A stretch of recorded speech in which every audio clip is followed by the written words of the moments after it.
I thought I found love again. Turns out I married a man who catfished me, just to steal my $66 million. My name is Naomi Grace. I'm 35 years old.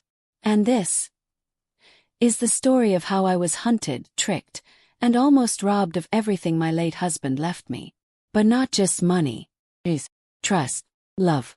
When my first husband, Marcus, died suddenly in a car crash, my whole world stopped. He was kind, gentle. He used to leave me little notes by the fridge saying, "You're my favorite, hello." We were married for 9 years. No kids, just each other. And love. When he died, I didn't care about the money. But he had worked hard, really hard. He owned tech patents and stocks I didn't even know about. When the lawyers finished, they told me I had inherited $66 million. I didn't even blink. I didn't touch it for almost a year. I wore the same clothes, ate the same food. I didn't want anything new. I just wanted him. But grief is strange. Softens, slowly. And one day, about 3 years later, I found myself in a bookstore. Not looking for anything, just breathing. That's where I met him. He stood beside me in the mystery section, holding a copy of Sherlock Holmes. "I never trust men in hats," he joked. Smiled. He had this boyish charm. Wavy brown hair. Sharp but gentle eyes. His name was Ethan Rivers. We talked about books, coffee, life. He said he was an entrepreneur, mostly doing real estate deals and short-term business projects. He didn't ask where I lived.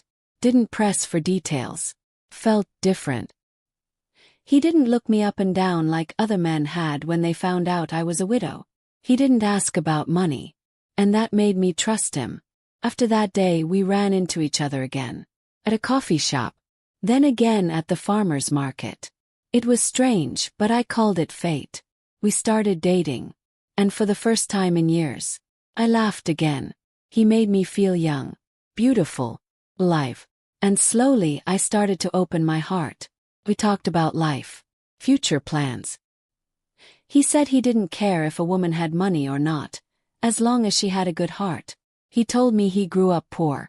That love was the only thing that really matters. We dated for 6 months. Then one night, under a golden streetlight, he got on one knee and asked me to marry him. Cried. Said yes. But I still didn't tell him about the money. Not because I was hiding it, but because I wanted to know he loved me without it. We got married quietly. No big wedding. Just a small ceremony at a garden chapel. He said, "Babe, I don't care about rings or riches. I just want you." We moved into a small house. Nothing fancy. I still drove my old car. Wore the same watch.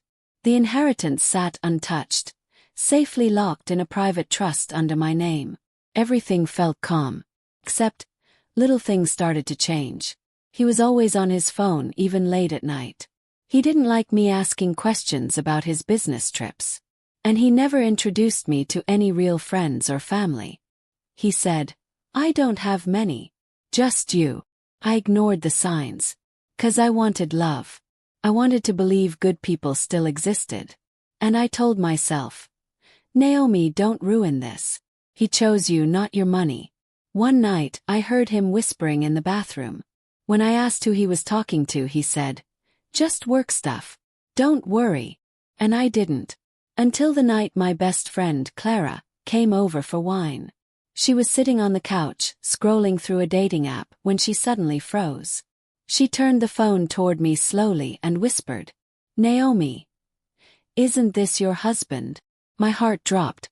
I stared at the phone screen in Clara's hand, frozen like I couldn't move. There he was. Ethan. Smile. Same eyes. But the name under the photo wasn't Ethan. It said Lucas Dean, 37, investor from New York. Clara blinked. "Naomi, are you okay?" I didn't answer. I just stared. He was sitting in a chair in the photo, wearing the same navy jacket he wore on our third date. He had told me that was his lucky jacket. But now it was on a stranger's profile. Forced a laugh. "Maybe it's an old profile he forgot to delete," I said, even though my stomach was twisting. Clara raised an eyebrow. Girl swipe. Look at the rest. I didn't want to, but I did. And there were more pictures. One with a dog I had never seen. Another in front of a house I'd never been to. Then a short bio that read, investor, world traveler, looking for someone who's ready to build an empire with me. That's when my breath caught in my chest. Because those were the exact same words Ethan said to me the day before we got married. Let's build an empire together. I felt like the room was spinning. Like I was outside of my own body watching myself melt. Clara stood and put her arms around me. Naomi, I'm so sorry. I didn't mean to ruin anything. Maybe it's not him. But deep down I knew. It was him. I didn't say much after she left. I just sat there on the couch for hours, holding my own hands, staring into nothing. I didn't cry. Not yet. Instead I did something else. I went to work. I grabbed my laptop, opened a private browser, and made a fake dating profile. I put in a different photo and fake details, but I made the age range and location match his. Then I started swiping. Took less than an hour. There he was again. Different name. Different city. This time he was Caleb Brooks, a digital nomad from Chicago. Same photos. Same voice in the bio. Let's build something big together. It wasn't just one fake identity. It was two. And when I kept looking, I found another. And another. By the time the sun came up, I had discovered 6 different dating profiles. All with different names. All using my husband's face. That's when it really hit me. This man I married might not even be real. I couldn't breathe. I walked outside barefoot to feel the morning air hit my skin. The grass was wet. My toes were cold. But it was the only way I could stay grounded. Why me? I whispered. I started thinking back. Our accidental meetings. How he never talked about his childhood. How he always changed the subject when I brought up my past. Then I remembered something he said once. You're the kind of woman who deserves to be spoiled. Made me blush back then. No. It made my stomach twist. Because suddenly I was wondering. Did he know about the inheritance? Was it all planned? That night, I waited until Ethan was asleep. I tiptoed into the kitchen, pulled out his laptop bag and opened it. The password was easy, his birthday. He was too confident, too sure I'd never check. And what I found broke me. Dozens of folders. Some named targets. One named Naomi. Inside were photos from before we met. Photos of me walking my dog. At Marcus's funeral. Standing outside the lawyer's office. He had been watching me. 8 months before we bumped into each other at the bookstore. He already knew my name. I covered my mouth so I wouldn't scream. I clicked on one file, a document named Her Late Husband. It listed details. Marcus's company shares. Bank statements. Even a note that said, estimated inheritance. $60 million to $70 million. Vulnerable but cautious. Use charm. Avoid rushing. I shut the laptop slowly. My hands were shaking. My legs felt weak. I sat down right there on the floor of the kitchen. I had been hunted. Not loved. Not found. Hunted. Tears slid down my cheeks, but I didn't sob. I just sat in silence. Because silence was the only thing that didn't hurt. I looked over at Ethan sleeping on the couch. And that's when I made a decision. I wasn't going to cry anymore.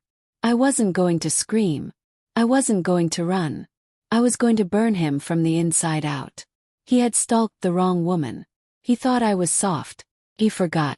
I once survived burying the love of my life. And now, I was ready to bury a lie. That night I didn't sleep. I lay in bed next to Ethan, my back turned, my eyes wide open in the dark. He snored softly, peacefully, as if he hadn't built our entire marriage on lies. My heart beat like a drum. My thoughts were loud. But my face stayed calm.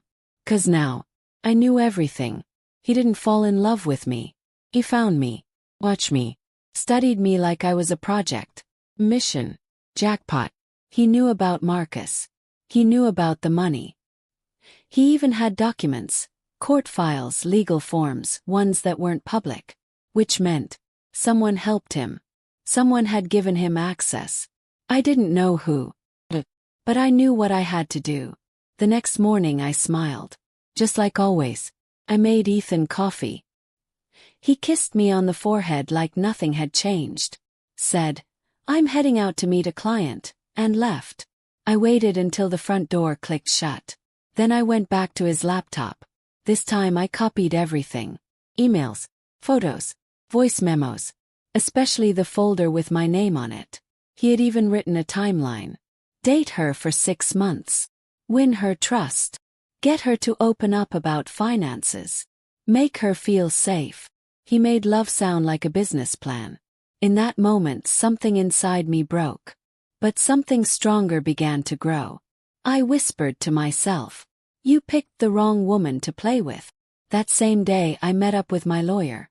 His name was Mr. Hart. He had been Marcus's attorney years ago, and he always treated me like a daughter. When I told him everything, the fake names, the dating profiles, the stalking, he didn't say a word for a long time. He just looked at me. Then he said, "Naomi, this isn't just manipulation. This is criminal." He nodded. "But we can't go to the police." "Not yet." His eyes narrowed. "What are you planning?" I looked at him and said clearly, "I want him to try and take the money. I want to catch him in the act." Mr. Hart leaned back in his chair. "I'm in." That night I began the act. I told Ethan over dinner. "You know, I've been thinking of finally using the inheritance Marcus left me. It's just sitting there." His fork paused midair. His eyes flicked toward me. Smiled. I had practiced that smile in the mirror. He tried to play it cool. "That's great, babe. What do you want to use it for?"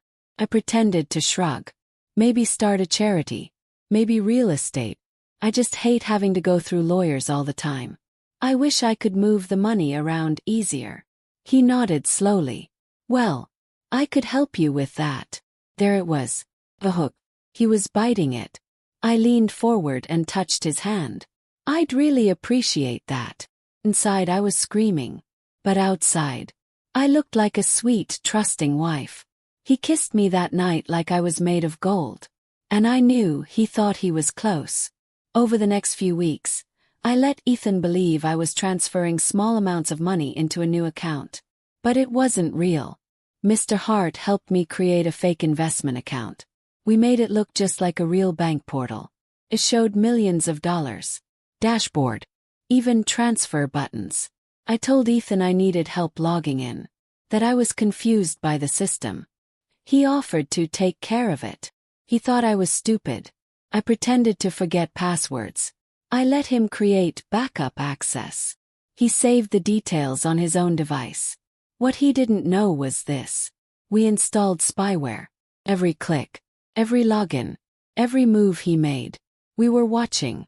But I wasn't just planning. I was hurting too. Every time he hugged me, I wanted to scream. Every time he said, "I love you," I wanted to throw something. Because I had given him my heart. And he had used it like a tool. I cried in the shower. I cried in my car. But I never cried in front of him. Because I wanted my tears to dry up by the time he fell. I started noticing even more lies. He never really had clients. Most of his meetings were him sitting in his car, making fake calls. I followed him once. He went to the mall, sat on a bench, and just waited for an hour. He was pretending to be busy. That's when I realized. He was doing the same thing to other women. He hadn't stopped. He had a pattern. Ethan wasn't just a liar. He was a predator.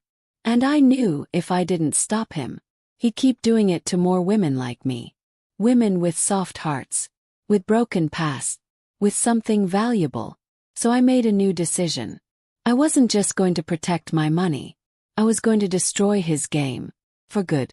The next few days felt like I was living a double life. By day I was the sweet, smiling wife. By night I was building a trap. I watched Ethan closely. He was getting more excited. More affectionate. He started saying things like, When that money comes through, babe, let's go on vacation. You deserve the world. Let me handle everything. Once it's transferred, you'll see how much easier life is. He thought I was falling deeper. But really, I was sharpening my claws. With Mr. Hart's help, we made the fake account even more believable. Showed exactly $66 million. We added pending transactions, investment summaries, and even a send wire button. Then we set up tracking software. Anytime Ethan logged in or touched the files, we'd know. We'd see every IP address, device, and action. But we didn't stop there. We needed backup. Mr. Hart contacted a federal cybercrime investigator. We showed her the documents, the stalking, the false identities, and the inheritance plan. She looked me in the eyes and said, "This is textbook financial catfishing. We'll monitor him from here. Just give us the signal." So I waited and watched. And Ethan, he got greedy.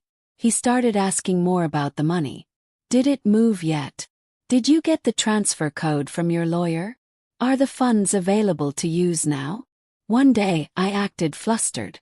I told him Mr. Hart gave me a link to move the full amount into a simpler account I could use on my own.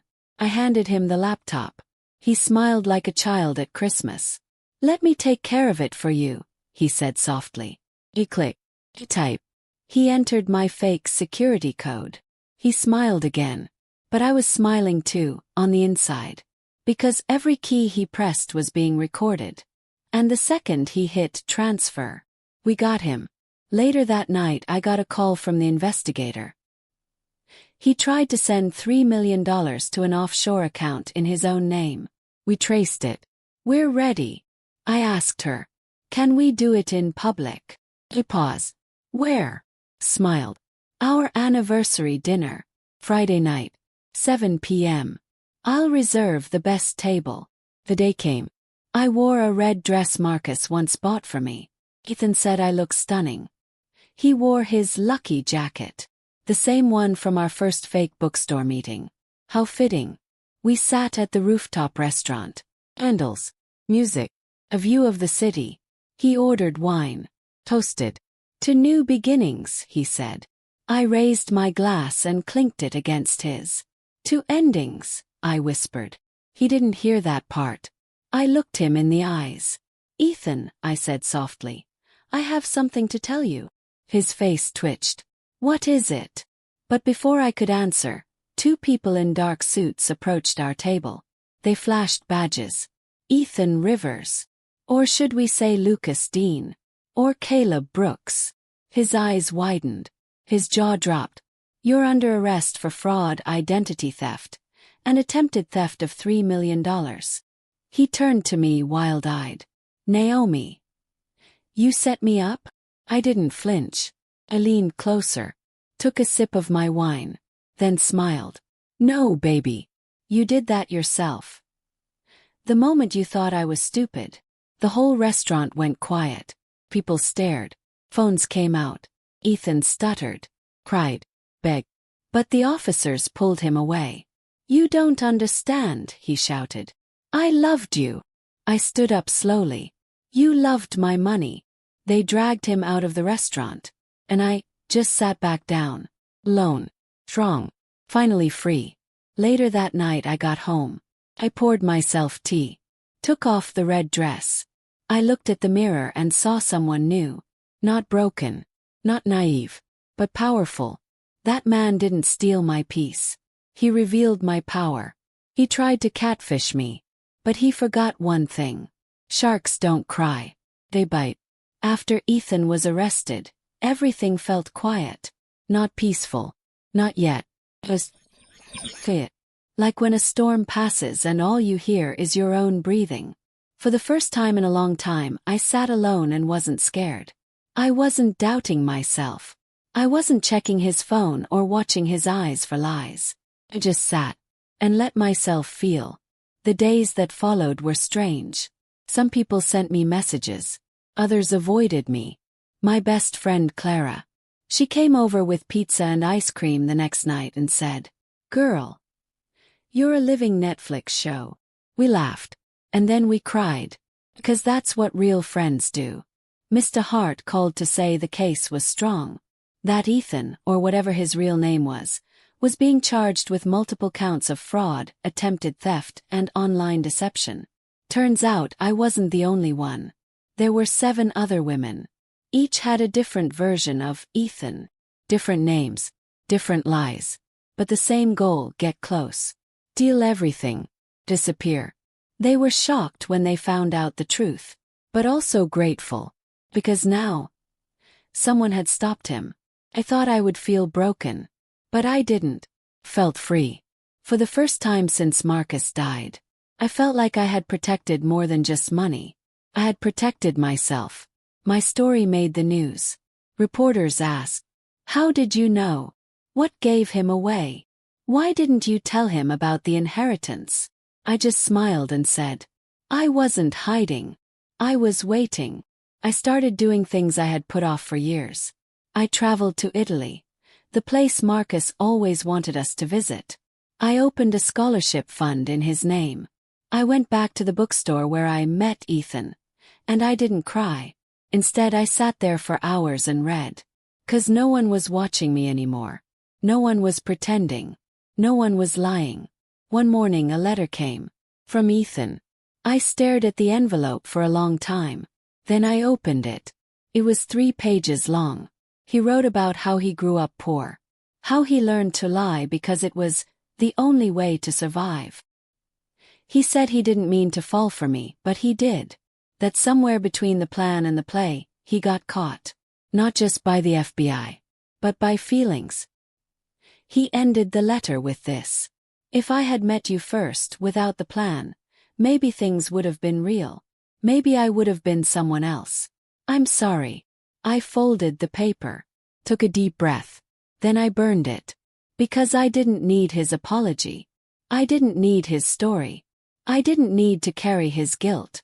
People ask me now, would you ever trust love again? Would you ever remarry? Don't you feel afraid? The truth. Well, because love isn't what hurt me. Greed did. Lies did. A man who thought my heart had a price tag did. But love. Real love. It's still alive. It's what helped me survive the pain. It's what helped me find the strength to fight back. Now I speak at events. I share my story with women who've been fooled, tricked, used. And I always say, you're not stupid. You're not weak. You're just a good person who was targeted by someone who isn't. Sometimes I still dream about Marcus. He's always smiling in the dreams. Always peaceful. I like to believe he would be proud. Not because I kept the money, but because I found my voice. One day, as I stood in front of a room full of women, I told them, he tried to steal my future, but I took back my power. He played a game, but I changed the rules. He thought I was soft, but he forgot sharks don't cry. They bite. And that's exactly what I did.